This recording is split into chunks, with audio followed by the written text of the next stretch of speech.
আসসালামু আলাইকুম। দেশ এবং দেশের বাইরে থেকে যারা আমার এই ভিডিওটি দেখতেছেন তাদেরকে আন্তরিক শুভেচ্ছা ও অভিনন্দন। তো আজকের বিষয় হলো আপনারা কিভাবে টমেটোর গাছের অধিক ফলন আনবেন। আপনারা সঠিক পরিচর্যা করলেই অধিক ফলন আসবে।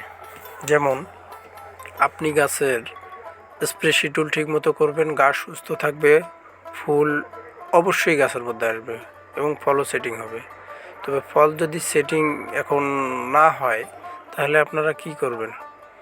ফল যদি সেটিং না হয় গাছে, আপনারা দেখবেন যে সেটিং হচ্ছে না, তাহলে আপনারা জোয়ার জোয়ার হরমোনটা আপনারা 1 লিটার পানিতে 20 ml করে দিয়ে ঠিক এইভাবে আপনারা স্ক্রিনে দেখতে পাচ্ছেন যে এইভাবে স্প্রে করবেন।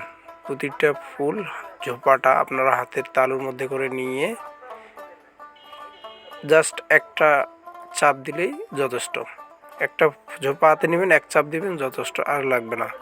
এভাবে স্প্রে করলে যাতে পানিটা, ওই স্প্রের পানিটা যাতে পাতার মধ্যে না পড়ে একটু সতর্ক থাকবেন। আর এই হরমোন স্প্রেটা দেওয়ার আগে আপনারা অবশ্যই ছত্রাকনাশক স্প্রে করে নেবেন। পরে দিলেও হয়, আগে করলেও হয়, সমস্যা নাই, তবে দিবেন যাতে গাছে দ্রুত পচন না হলে। আর ফুলে সঠিকভাবে এইভাবে স্প্রে করলে আপনারা প্রতিটা ফুল আপনার ফলে পরিণত হবে। আর ফুলে স্প্রে করার 4 দিন পরেই আপনারা দেখতে পাবেন যে আপনার টমেটোর কড়ি চলে আসছে। আর যদি এর আগে আমি কিন্তু হরমোন স্প্রে করি নাই, আমার অনেক ফুল, তারপরেও পরে দেখলাম যে না, দেখি এখন হয় নাকি, তা না, কই দেখেন, এই যে দেখতে পাচ্ছেন আপনারা, এটা কিন্তু আমি স্প্রে করি নাই। ইদানিং 2 দিন আগে, 4 দিন আগের কথা, স্প্রে করি নাই, ফুলগুলো সব ঝরে গেছে।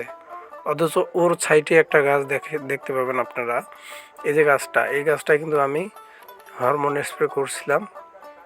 দেখেন 4 দিনে টমেটোর কুড়ি কত একবারে সাইজের একটা হয়ে আসছে। তার মানে এই ফলটা আমার সেটিং হয়ে গেছে। আর ওটাই করি নাই, ওই ফলটা আমার সেটিং হয় নাই। ফুল জ্বালা বা ফল যথেষ্ট পরিমাণ ইনশাল্লাহ চলে আসছে আমার কাছে। আর 15-20 দিনের মধ্যে আমি বাজারজাত করতে পারবো। বাজার কপালে যেটা আছে সেটাই হবে, সমস্যা নাই। আর আগাম টমেটোর চাষের বিষয়ে যে জিনিসটা আমি দেখলাম যে হরমোনটা হয়তো মানে স্প্রে করতেই হয় ফুলে, নাহলে আপনাদের সব ফুল ফলে পরিণত হয় না। আর এই যে স্ক্রিনে আপনারা দেখতে পাচ্ছেন, এটা হলো বাড়ি 8 টমেটো। এটা আমার আগেরই একটা গাছ ছিল, এই গাছটাও আমি হরমোন স্প্রে করছি, তারপরে এতগুলো ফল ধরছে মাশাআল্লাহ, একবারে দেখার মতো একটা। আর এগুলো হলো